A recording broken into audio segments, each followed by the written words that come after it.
Assalamu alaikum wa rahmatullahi wa barakatuh, chers tous.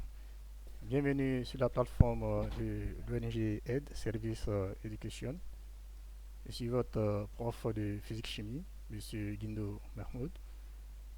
Nous allons voir un nouveau chapitre sur l'intensité du courant électrique. Et bien avant, et en guise de rappel, nous avons dit que le courant électrique en lui-même est caractérisé par son sens et également par sa nature.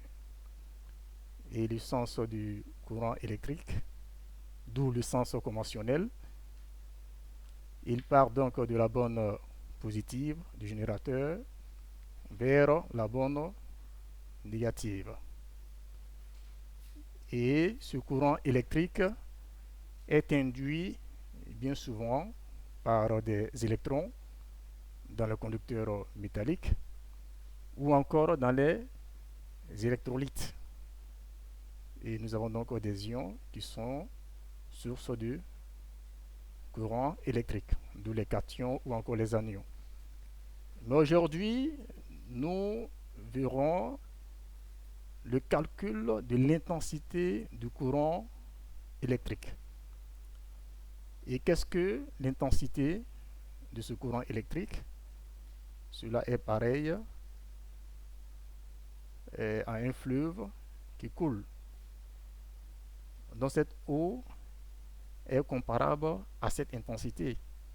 Et tout autour de l'étang, c'est-à-dire la berge et autres, constitue, si vous voulez, le conducteur métallique. Et nous dirons que l'intensité du courant électrique correspond à la quantité et à la vitesse du courant qui circule dans un circuit électrique. La quantité n'est rien d'autre que un ensemble de charges positives. Et cette quantité dépend du nombre de particules élémentaires et également de la charge de cette particule élémentaire. De raison pour laquelle, dans le point suivant, nous allons voir la quantité d'électricité. Et dans un conducteur métallique, il y a un mouvement d'électrons correspondant à un transfert de la charge positive, grand Q. Grand Q est cette quantité de charge. Et grand Q est égal au nombre de particules élémentaires par la valeur absolue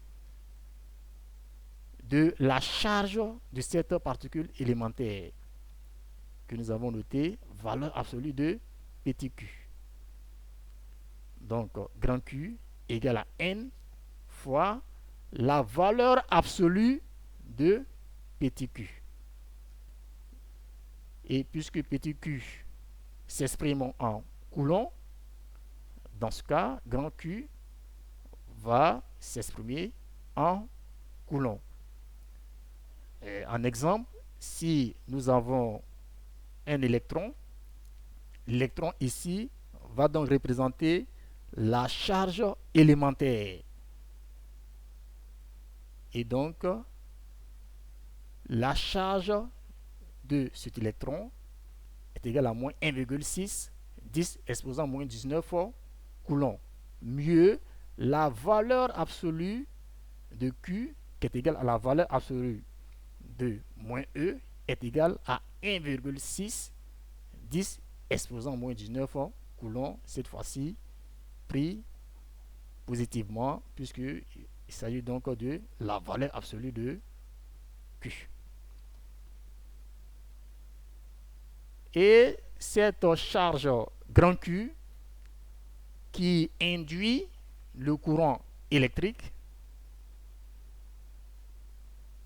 nous donne cette relation suivante, grand I, qui est l'intensité du courant électrique, est égale à grand Q sur la durée, notée par delta petit t. Donc I égale à grand Q sur delta petit t, c'est-à-dire le rapport de la quantité d'électricité sur le temps. La quantité d'électricité est exprimée en coulombs, nous l'avons déjà signifié plus haut. Le temps est en secondes. Si vous avez le temps en minutes, il faut donc le convertir en secondes. Ou encore le temps en heures, il faut également le convertir en secondes. Un exemple, si vous avez 5 minutes, alors il faut donc convertir les 5 minutes en secondes. 5 fois 60, qui donne 300 secondes.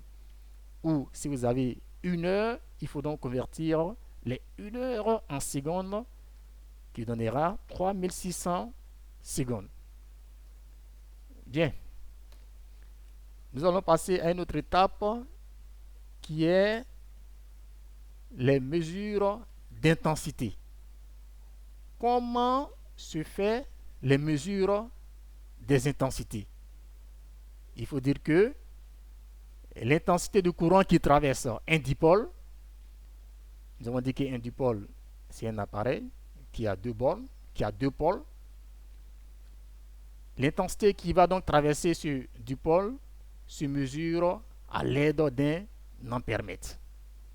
Il y a plusieurs types d'ampèremètres. Nous avons l'ampèremètre à aiguille ou encore analogique. Il y a également l'ampèremètre numérique qui est utilisé aujourd'hui par nos techniciens. Le symbole de l'ampèremètre est noté comme ceci. Nous avons une première barre, ensuite un petit rond dans lequel nous allons mettre grand A et une autre barre. Mais nous allons ajouter quelques ingrédients à ce symbole-là, puisque vous êtes donc en seconde C. Nous avons mis grand A au niveau de la première borne de l'ampèremètre. Et nous avons mis COM comme, voilà, comme, qui c'est le comme, la borne comme au niveau de la deuxième borne de l'ampèremètre. La borne A que voici est toujours liée à la borne positive du générateur. Et la borne com est toujours reliée à la borne négative de l'alimentation du générateur. Et ce qu'il faut donc savoir, c'est que l'ampèremètre est toujours monté en série dans un circuit et son indication est indépendante de la position qu'il occupe dans ce circuit.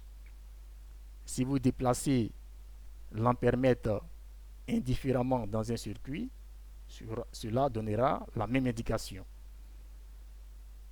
Le sens conventionnel du courant électrique pénètre dans l'ampèremètre par sa borne positive grand A, puisque nous avons dit que grand A est lié à cette borne. Et donc, va sortir par la borne com ou borne négative de l'ampèremètre, puisque la borne com est liée à la borne négative du générateur. Bien, mais comment se fait la mesure de cette intensité avec un ampèremètre à aiguille que j'appelle l'ampèremètre analogique? Vous avez une figure de l'ampèremètre à aiguille, une figure qui est simplifiée. Comme tout appareil, il y a une norme, autant pour moi, il y a une norme. Et ici, la norme d'un ampèremètre est représentée par sa classe.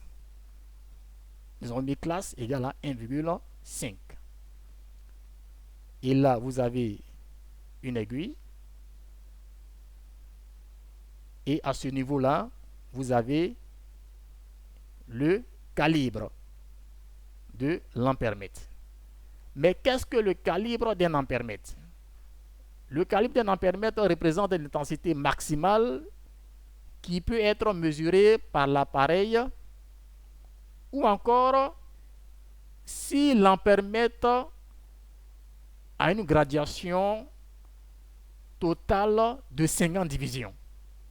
Cela voudra dire que le calibre et l'intensité qui va traverser l'appareil, c'est-à-dire l'ampèremètre, lorsque l'aiguille viendra se placer sur cette division 50 là. Et c'est simple. Je m'explique. Si l'aiguille est positionnée sur la division 40, alors que le calibre ici est égal à 1 ampère, cela voudra dire que le calibre 1 ampère va correspondre à la division 50 et la division 40. Dans ce cas, je ferai 40 fois 1 ampère sur 50 pour ne pas toujours s'adonner à cette règle de 3. Nous avons une formule principale de cette intensité, I égale à calibre fois D. D est la déviation de l'aiguille ou encore le nombre de divisions sur le cadran.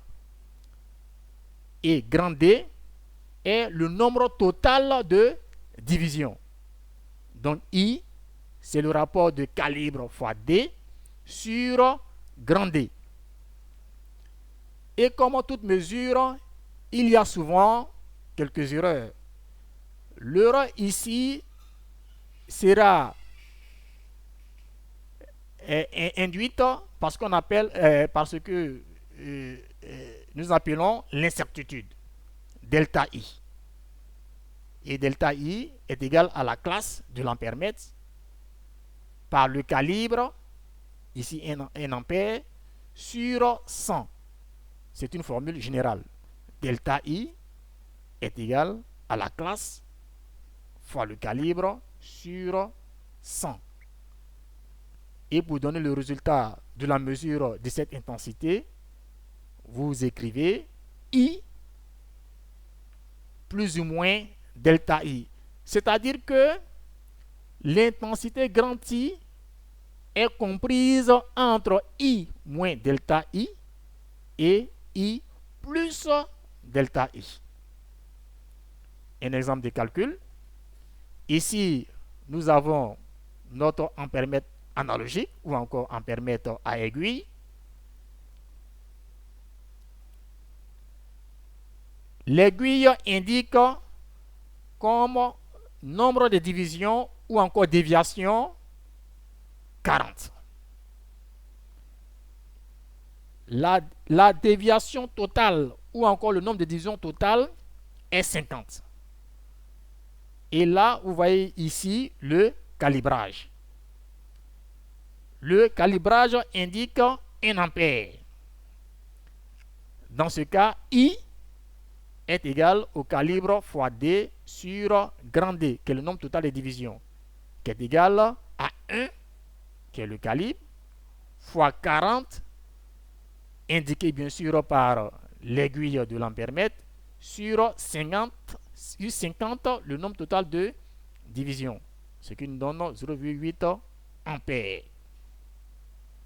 Et quant à l'incertitude, qui est égale à la classe fois le calibre sur 100, est égal à 1,5, c'est la classe de l'ampèremètre, fois 1, qui est le calibre, sur 100, qui nous donne 0,015 ampères.